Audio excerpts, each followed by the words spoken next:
I am Aprati. Welcome back to our channel plants space. आज हम आपको कुछ सिखाएंगे नहीं बल्कि आज हम आपको एक रोज़ कटिंग दिखाएंगे।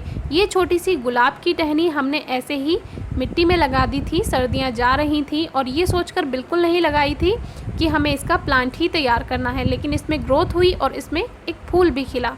2 अप्रैल को इसमें पहला फूल खिला जो कि काफ़ी खूबसूरत था, जबकि जो कटिंग्स होती हैं उस पर या तो फूल नहीं खिलता है और खिलता भी है तो 4 या 5 पेटल्स ही उसमें आती हैं। जो पंखुड़ियाँ होती हैं वो 4 या 5 ही होती हैं, लेकिन आप देखिए कि इसमें कितनी ज़्यादा पंखुड़ियाँ हैं और कितना खूबसूरत फूल है। तो फिर देखकर अच्छा लगा कि चलो हमारी कटिंग चल गई है। लेकिन अब क्या था, अब टेम्परेचर हाई होने लगा था। अप्रैल में आप जानते ही हैं धीरे धीरे गर्मियाँ आने वाली थी, तो अब हमें ये लग रहा था ये कटिंग चलेगी या नहीं चलेगी। तो हमने इसको डिस्टर्ब नहीं किया और ऐसे ही इसी में लगा रहने दिया, क्योंकि अगर ये चलता तो भी ठीक है और नहीं चलता तो भी ठीक है। तो हमने इसमें हल्की सी नमी बना कर रखी, जैसे हम दूसरे प्लांट्स को पानी देते थे ऐसे ही इसमें पानी दिया। ये एक टूटा हुआ सीमेंटेड पॉट है जिसमें थोड़ी सी मिट्टी है और दूसरे प्लांट्स भी इसमें लगे हुए हैं, पोर्चुलाका वगैरह।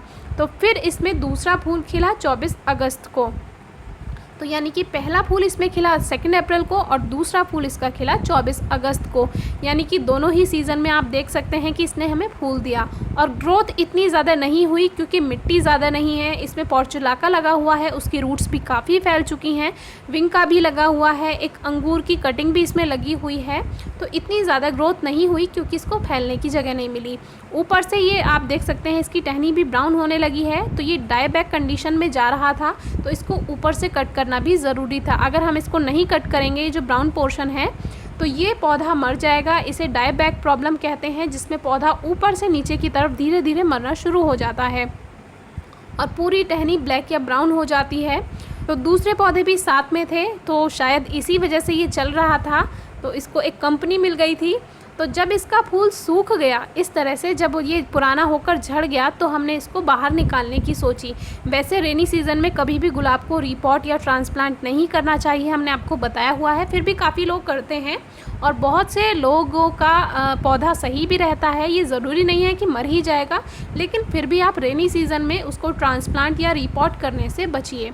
लेकिन हमें ये पौधा बाहर निकालना था, तो हमने इसको बाहर निकाला क्योंकि ऐसा कुछ नहीं था, अगर ये मर भी जाता तो भी कोई परेशानी नहीं थी, लेकिन फिर भी हमें इसको बचाना था, तो हमने इसको सही से बाहर निकाला।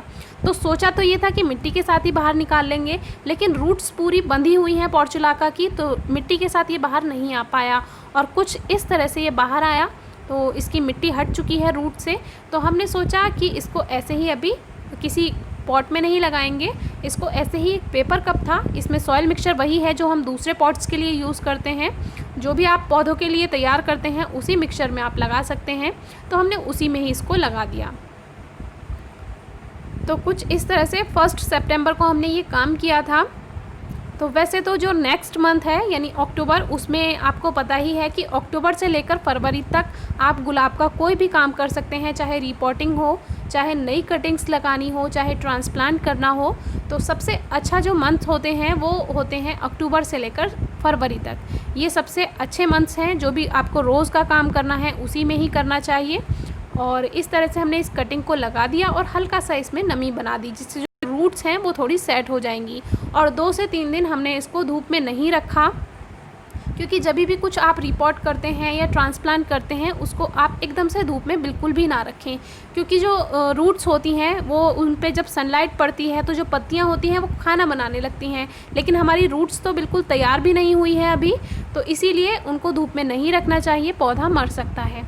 तो हमने ये जो ब्लैक पोर्शन हो रहा था इसको भी कट कर दिया और थोड़ा एक्स्ट्रा कट किया है। आपने देखा इसमें थोड़ा सा ग्रीन पोर्शन भी हमने लिया है।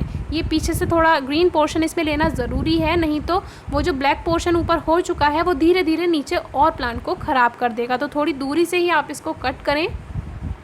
तो अब हमारा पौधा बिल्कुल ठीक था। अब हमें देखना ये था, क्योंकि 1 सितंबर को हमने इसको नया पॉट दिया था, तो अब देखना ये था ये कैसे ग्रोथ करेगा। तो आप देख ही सकते हैं 19 डेज़ के बाद ये कितना अच्छे से चल रहा है और उसकी पत्तियां भी बड़ी होने लगी हैं। और हमने ये सोचा था कि ये शायद ना चल पाए क्योंकि मिट्टी बिल्कुल अलग हो गई थी रूट से, लेकिन आप देखिए कितनी अच्छी ग्रोथ हुई है। तो आगे हम इसको दूसरा पॉट भी देंगे। अभी ये बहुत अच्छे से चल चुका है, अक्टूबर में हम इसको दूसरा पॉट देंगे तो आपसे ज़रूर शेयर करेंगे। वीडियो अच्छी लगी हो तो कमेंट बॉक्स में ज़रूर बताइए। कोई क्वेरी है, क्वेश्चन है, कमेंट बॉक्स में पूछिए, फेसबुक पेज पर पूछिए, इंस्टाग्राम पेज पर पूछिए। वीडियो कैसी लगी ये ज़रूर बताया कीजिए। Thank you.